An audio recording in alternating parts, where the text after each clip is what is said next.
Hi everyone, delonewolf here, and welcome back to the Sunday Recap, my weekly vlog where I talk a little bit about my last week in games. As always, we'll start with our week in EVE Online, and I've had a pretty good week in EVE Online.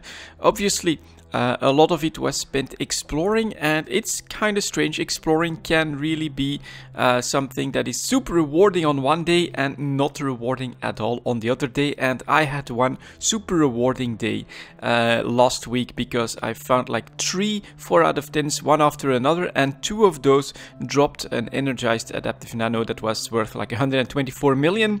I was on such a good streak that I continued, found a vigil with a decent drop, found a 3 out of 10 with a decent drop, and after that I found another 4 out of 10 that dropped something else that was not as good, but it was a rapper.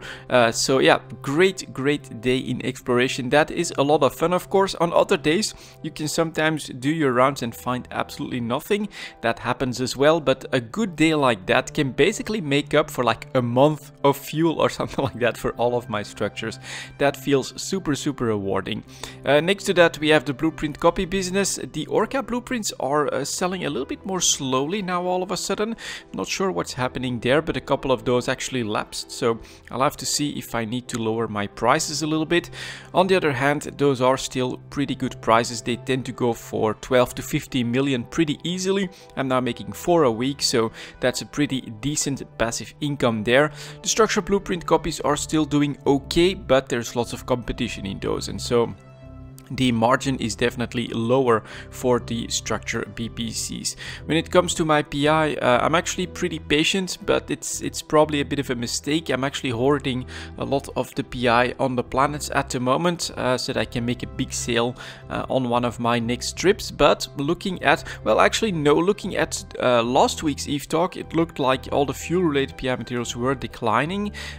This week though, the general vibe in the PI market is a little bit different. Fuel seems to be holding on to an above average price, and many of the others are actually going up in price back to a more average range. And so this is one where I'm not really sure which way we're heading, but we've been below average for so long that I personally do think there is a chance that we'll actually see an upswing in PI across the board as we see Plex decline now a little bit. This is something that I think is definitely happening in the EVE market. When Plex prices decrease, the amount of ISK flowing in that market and around that market also decreases, and it finds its way into other markets. I think it's up for PI. It's a bit of speculation there, but I'm hoping that that works out. And then for the future of EVE Online, well, we'll see. There was also a little bit of a side activity that I did together with my brother. You guys will see more about that next week. And yeah, I'm looking forward to more information on what the Triglavians are actually doing. So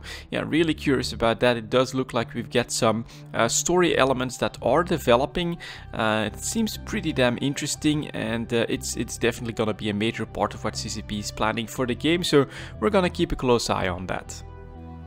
Next up, we have some Total War Warhammer 2. I'm still playing the game. I'm still actively playing the game. Well, I was a little bit surprised by that. I felt like, well, after finishing the campaign with the Dark Elves, it was like, maybe I should slow down a little bit here. I've been playing pretty intensively, but nope, I'm still absolutely enjoying the game. And I started a campaign with the lizard people again, now that I learned so much more about the game. I'm doing quite well here. I tried a tactic that well, didn't work out exactly the way I wanted it. So you've got these massive Saurian units that have super long range as well, have range at the limited range as well, with like some skirmishers on top of the giant dinosaur, and then is actually really strong in melee as well. So I tried to make those like a mainstay of the army, but it turns out that they're super expensive, and so my economy was not doing well enough. So on that front, I still need to find the right balance, maybe focus on like one super army and making all of the other ones super cheap, because I did try to make several of the armies with those huge units, and yeah, overall I was basically not in the right balance to make that campaign too successful. So I start up with another high elf campaign just to take a look at those guys that are stuck in the Shadowlands. very interesting. Harder start, same unit, so you know, it's the typical play style, but it's working out quite well, and so I'm up to 94 hours in Total War Warhammer 2 at this point. Definitely having a lot of fun with it, but I gotta warn you guys as well, the most interesting DLC that I saw, of course, would be the Mortal Empires. That gives you like many stars, but you need the Total War Warhammer 1 game for that as well. And so is it fun? Yeah, absolutely, but I would say Total War Warhammer 2, look at it as a standalone expansion rather than a full game. And so yeah, a 60 to 75% discount on Steam is what I think I would recommend before picking that up. And now I'm basically waiting for the same discount for Total War 1, then we'll take a look at the entire experience like that.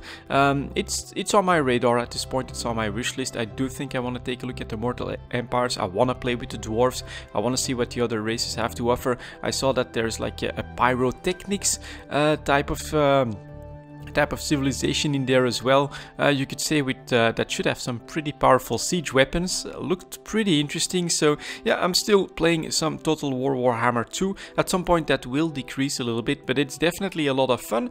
On the other hand, if you really want that full experience, definitely know that you have to buy a second game. So I would wait for a pretty steep discount on both of them, so that basically combining both of them becomes a full price title.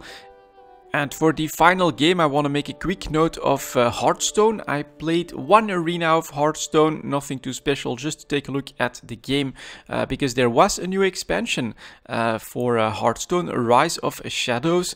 Looks like it's a pretty big expansion in the sense that it's like a new year, where they also change the cards that are in structured, they also change the cards that are in the arena, and of course you've got the expansion with new cards, new mechanics and things like that. So far, I'm not really interested in playing any more Hearthstone, but there is still something that is locked, and that is another one of those PvE adventures for Rise of Shadows, and that is something that I am interested in. I'm not really interested with playing a lot of Hearthstone, going with the meta. You know, at the moment, it would be quite costly to try and get back up there just in card packs. It is a card game that tends to be quite an expensive hobby. I think the most expensive hobby amongst the games that you can play, and that's not really what I want to do here. But those PvE adventures that Blizzard makes for Hearthstone, I do think are quite fun, quite replayable, and definitely something that is accessible for free to play. So that is something that I'll probably do once that is unlocked in Hearthstone at the moment. Yeah, just a couple of quick games of Hearthstone for the new expansion, and now I'm actually waiting for that PvE part as well. And that was it for my last week in games, guys. Thank you very much for watching, and I'll see you all next time.